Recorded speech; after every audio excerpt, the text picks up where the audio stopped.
Social Security should take no part in deficit reduction negotiations. That Social Security should take no part in deficit reduction negotiations. That's your question? That's my question. Okay. And there are various ways of doing that. One is we could raise taxes on people. That's not the way. Corporations are people, my friend. We could raise taxes on. Of course they are. Everything corporations. 기업이 곧 사람이다. 2011년 미국의 공화당 대선 후보이자 성공한 사업가였던 민 롬니가 한 유세 현장에서 했던 말입니다. Elizabeth Warren, Massachusetts candidate for Senate. 이 발언은 미국의 대통령 선거판을 뜨겁게 달구었습니다. No, Governor Romney, corporations are not people. People have hearts. They have kids. They get jobs. They get sick. They cry. They dance. They live, they love, and they die. And that matters. That matters. That matters because we don't run this country for corporations. We run it for people. 기업도 사람인가?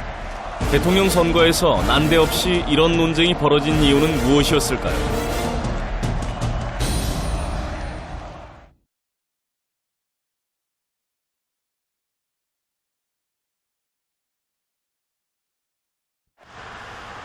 여기는 미국의 연방 대법원입니다. 의회에서 제정한 법률의 위헌 여부도 결정하는 막강한 힘을 갖고 있는 곳입니다. 이곳에서 2010년 1월 21일 역사에 기록될 판결을 합니다. 바로 시민연대 대 연방선거위원회 판결. 이 판결에서 연방대법원은 기업의 선거자금 지원을 제한할 수 없다고 결정한 것입니다. 그런데 이렇게 판결한 근거가 논란이 되었습니다. Well, my personal view is that the Supreme Court's entire way of approaching this issue is misguided. That the idea that spending on politics is a form of speech and that therefore there can be almost no regulation of it.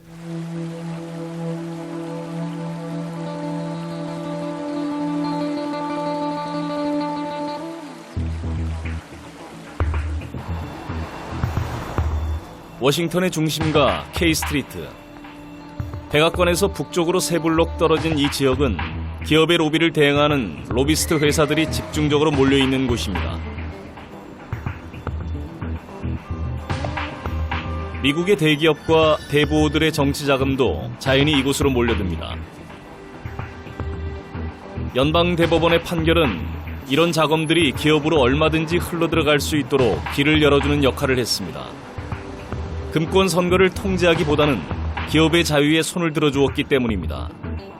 그 결과는 자명합니다. 미국 정치에서 기업과 부자들의 힘이 갈수록 커지는 것입니다. 그런데 미국 정치에서 부자들이 영향력을 행사한 것은 어제 오늘의 일이 아닙니다. 지난 30년간 최상위 부자들의 후원금이 정치 자금에서 차지하는 비중은 급격히 증가했습니다. Just to give you an idea of the shift, in the early 1980s, rich individuals, say the top tenth of 1% of the population, they contributed about 15% of all the money that went to national political campaigns, and now it's about 40%. If you allow a few people or a few organizations that have so many resources to play such a heavy role in political decision making.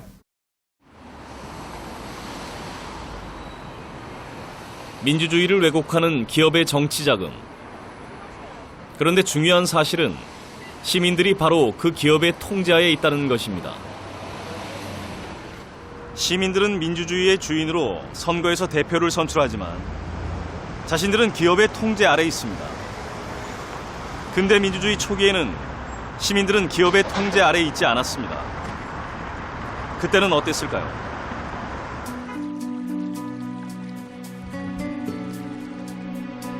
미국 버지니아주에 위치한 몬티셀로.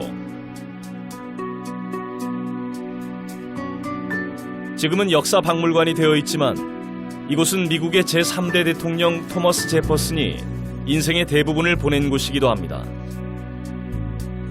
제퍼슨은 이곳에서 독립선언문을 작성하며 미국이라는 새로운 민주공화국을 설계해 나갔습니다.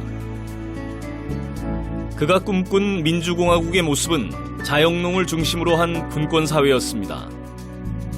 토지와 노동에 대한 결정권을 가진 자유로운 시민들만이 민주주의의 주인공이 될 수 있다는 것이 제퍼슨의 생각이었습니다.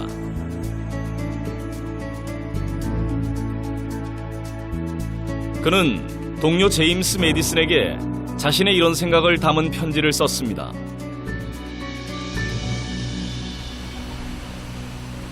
(19세기) 말에 설립된 미국의 의회 도서관.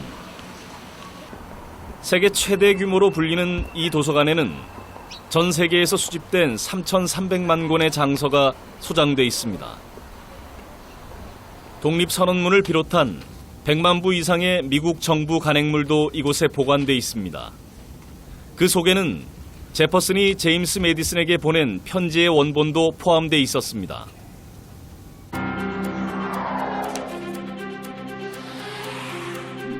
극소수의 사람들이 이 나라의 재산을 완전히 거머쥐고 있습니다.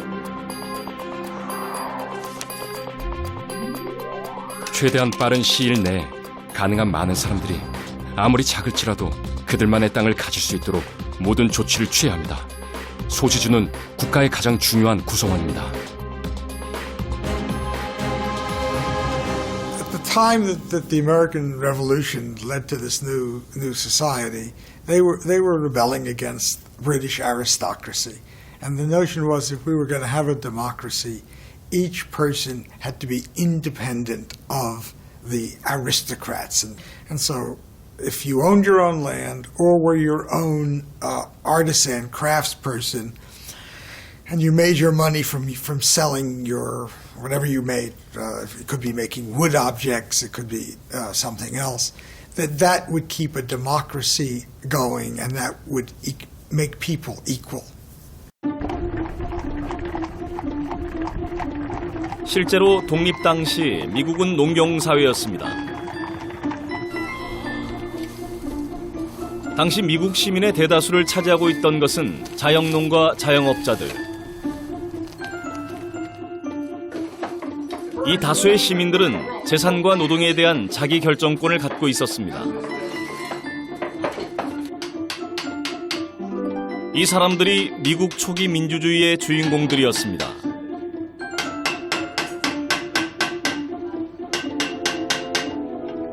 이런 사실은 1780년 당시 미국의 사회 구조를 분석한 자료에 명확하게 드러납니다. 이 자료는 생산자본제와 노동에 대한 통제권을 가지느냐에 따라 미국 시민을 4개의 계층으로 분류하고 있습니다. 우선 자본과 노동 통제권을 모두 가진 지주와 자본가들은 전체 시민의 4%였습니다. 반면 시민의 60%는 자영업자들이었습니다. 이들은 자본은 소유하고 있지만 노동에 대한 통제권은 갖고 있지 않았습니다. 자본도 없고 노동 통제권도 없는 노동자와 노예들의 비율은 전체의 35%였습니다. The early Americans used was wage slaves. That if you worked for somebody else, you would be a wage slave. Of course, we understand the U.S. had real slaves at that period of time too, but they were not part of the way they saw building this new society. 그렇다면 오늘날은 어떻게 바뀌었을까요? 앞의 연구와 똑같은 방식으로 1997년 미국 사회를 분석한 자료를 살펴보겠습니다. 자본과 노동 통제권을 모두 갖고 있는 자본가는 5%로 미국 독립 당시와 비슷한 비율을 보였습니다. 반면 자본은 있지만 노동 통제권이 없는 자영농과 자영업자는 60%에서 12%로 대폭 줄어들었습니다. 이에 비해 자본은 없지만 노동 통제권을 가진 관리직은 1%에서 29%로 늘어났습니다. 또한 자본도 노동 통제권도 없는 노예, 노동자 계층은 미국 독립 당시의 35%에서 54%로 그 비율이 높아졌습니다.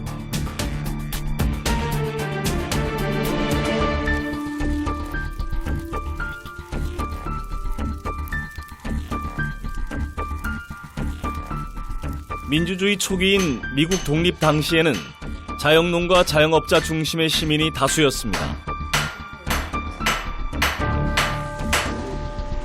반면 현재는 기업에 소속된 노동자가 시민들의 다수가 되었습니다. 그만큼 기업이 민주주의 사회에서 차지하는 비중도 커진 것입니다. 이런 현상은 세계적으로 보편화되고 있습니다.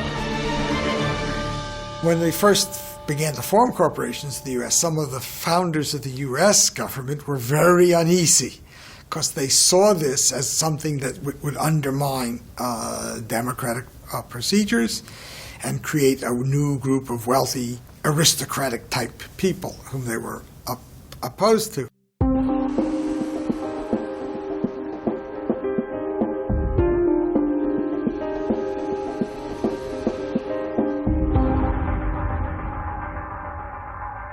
기업은 정부의 승인을 통해 경제 활동을 필요로 하는 사람들이 만든 공동체입니다.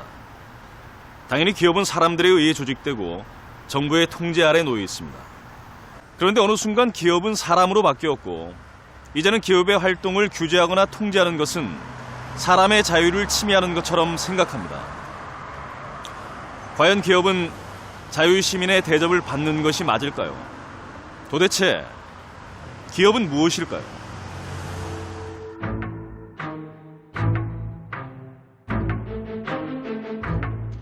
1930년대 초 런던 경제대학교에서 경영학을 전공하고 있던 젊은 학도 로널드 코스.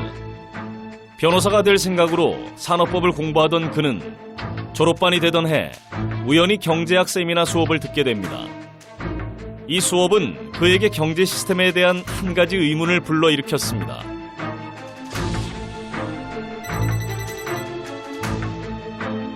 그가 말한 시장 이외의 것이란 기업을 의미했습니다.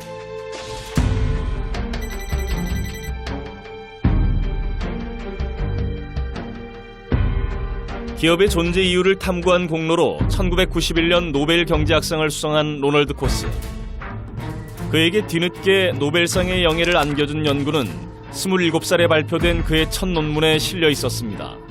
이 논문에서 코스는 기업의 본질을 탐색해 나갑니다.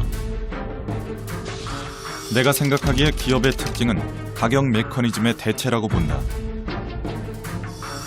임금 계약은 기업가의 명령에 복종하겠다고 동의하는 것이다. 그가 주목한 것은 기업이 가진 메커니즘이었습니다.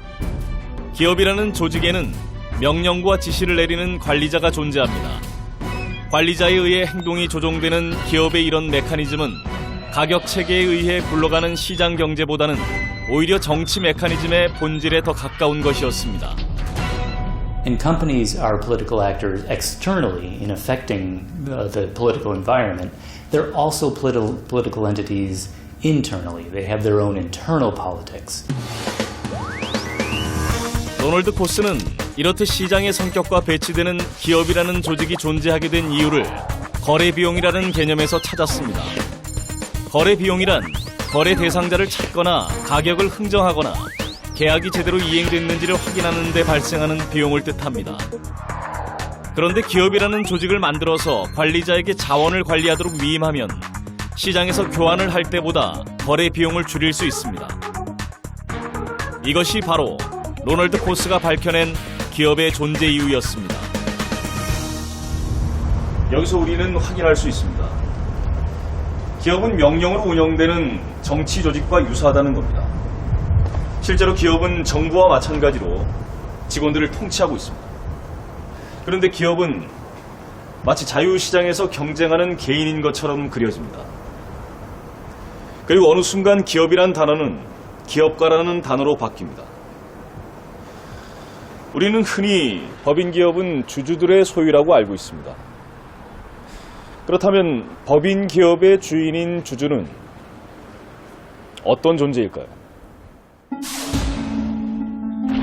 한 기업이 침몰의 위기에 놓여 있습니다. 이럴 때 여러분은 어떻게 행동하시겠습니까? 탈출하시겠습니까?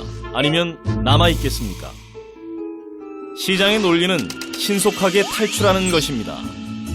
경제학자들도 당연히 탈출하는 것이 훨씬 더 효율적이라고 얘기합니다. 어떤 이들은 탈출하는 것만이 유일한 선택이라고까지 말합니다. 주주들도 시장의 논리대로 기업이 위기에 빠졌을 때는 탈출을 시도합니다. So what shareholders do is they sell the shares. If they don't want to like what the company's doing, it comes into a crisis, they just sell the shares. They try to sell it before other people sell it. But that's called the Wall Street rule. And so the whole idea of shareholders actually being owners or being governors doesn't work. 그렇다면 기업이 위기에 빠졌을 때 직원들은 어떻게 행동할까요? 보통은 남기를 택합니다. 탈출에 따른 비용이 너무 많이 들기 때문입니다. 이 경우 남은 직원들은 회사의 위기를 극복하기 위해서 항의를 하거나 충성을 바치게 됩니다. 국가가 위기에 빠졌을 때 일반 국민들이 쉽게 이민을 갈 수 없는 것과 비슷한 이치입니다. 법적으로 기업의 주인은 주주입니다. 하지만 주주들은 쉽게 탈출을 합니다. 법적으로는 주인이지만 실제로는 외부 사람처럼 행동하는 것입니다. 반대로 법적으로는 외부인에 불과한 직원들은 마치 주인처럼 회사에 충성심을 발휘합니다. If you use the language of inside outside, the shareholders are legally as if they are inside the company, the members. The people that work in the company for 20 years are legally as if they're outside, selling labor to the company. And that's just crazy. But the real problem is this relationship which allows you to treat people as being outside when in fact they're inside, the employment relationship.